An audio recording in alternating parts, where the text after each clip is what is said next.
Сайн байцгаана уу? Та бүхэнд энэ өдрийн мэнд хүргэе.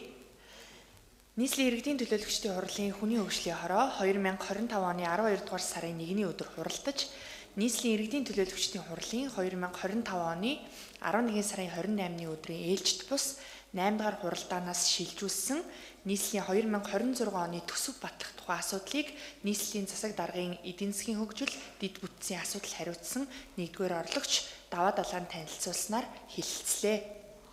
Дээрх асуудлыг хэлцэх явцад хүний хөгжлийн хорооны гишүүн төлөөлөгч Батсайхан, Мөнхбаатар, Төмөр Төмөө, Сэмжидмаа, Дөлгөөн, Оюун Зулнаар төсвийн төлөвлөлт, ач холбогдол, түүний үр дүн, үр нөлөөний талаар асуулт асууж, санал хэлж ажилласан. Нийслэлийн 2026 оны төсвийн төсөлд хөрөнгө оруулалтын хувьд дэд бүтцийн асуудал, туулын хурдны зам, 1-р тойрог зам, газар чөлөөлөлт гэх мэт мега төслүүд, томоохон бүтээн байгуулалтын ажлуудад илүү ач холбогдол өгч, энэ чиглэлийн хөрөнгө оруулалтыг нэн тэргуунд анхаарч үзсэн байна. Төлөөлөгч Төмөр Төмөө: нийгмийн салбарын төсвүүд багцлж орж ирдэг. Буцааж хуваарлахдаа шийдвэр гаргаж байгаа удирдлагууд үзэмжээрээ хандаж төсөв хуваарлах тохиолдол байдаг. Иймд цаашид төсвийг илүү дэлгэрэнгүй задлж оруулж ирэх хэрэгтэй. Мөн сургууль цэцэрлэгийн барилга худалдаа авахдаа оновчтой худалдаа авалт хийхэд анхаарах нь чухал байна. Боловсролын салбарын болон нийгмийн салбарын төсвийг цаашид нэмэгдүүлэхэд анхаарч, харьяа байгууллагуудын асуудлыг бодиттой судалж шийдвэр гаргах хэрэгтэй. Хөгжлийн бэрхшээлтэй иргэд, хүүхдүүд, ахмад буурлуудаа анхаарч төсөл хөтөлбөрүүдэд чиглүүлье гэсэн санал гаргажээ. Төлөөлөгч Батсайхан: нийслэл хүүхдүүдийнхээ хөгжил хамгааллын асуудал руу илүү анхаарах, хөрөнгө оруулалтаа нэмэгдүүлэх шаардлагатай.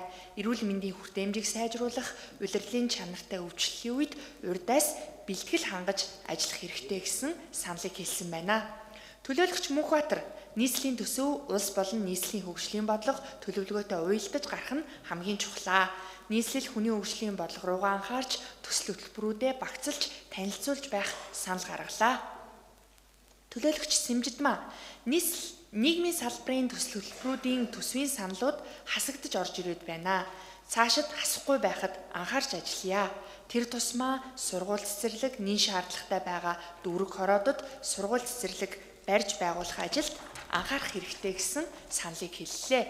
Төлөөлөгч Оюун Зул: төсөв үр дүнд суурилсан нийгмийн эдийн засгийн үзүүлэх үр дүнтэй нийслэлийн иргэдийн тулгамдсан асуудлыг шийдвэрлсэн байх ёстой. Энэ утгаараа нийслэлийн 2026 оны хөгжлийн бодлого, төсөв, хүний хөгжил, нийгмийн салбарт ямар үр дүн авчрах вэ гэдэг нь хамгийн чухал юм а. Хүний хөгжлийн асуудал дотор боловсрол, эрүүл мэнд, хүүхдийн хөгжил хамгааллын асуудал руу чиглэсэн нийслэл бүх түвшиндээ анхаарч ажиллах шаардлагатай байна. Төсөл хөтөлбөрүүдийг зөвхөн нийслэлийн төсвөөс санхүүжүүлэхээс гадна хамтын ажиллагааны хүрээнд хувийн хэвшил, олон улсын байгууллагатай хамтарч ажиллах гарцыг нээх хэрэгтэй гэсэн саналууд хэллээ. За мөн төлөөлөгч Төмөр Төмөө: Сүхбаатар дүүргийн 9-р хорооны нутаг дэвсгэрт Иргэн Болдбаатар овогтой түвшиг 1499 м2 газарт 250 хүүхдийн 3 давхар зойртой цэцэрлэгийн барилгыг барьсан бөгөөд энэхүү цэцэрлэгийн барилгыг 8 тэрбум төгрөгөөр нийслэлийн төсвөөс худалдан авч тухайн хороонд дутагдaltaй байгаа цэцэрлэгийн хүртээмжийг нэмэгдүүлэх санал гаргасан. Мөн төлөөлөгч Сэмжидмаа: Баянгол дүүргийн 26 дугаар хороонд 141-р сургууль, 100-р цэцэрлэгийн өргөтгөл барих ажлыг төсөвт суулгах санал гаргасан байна.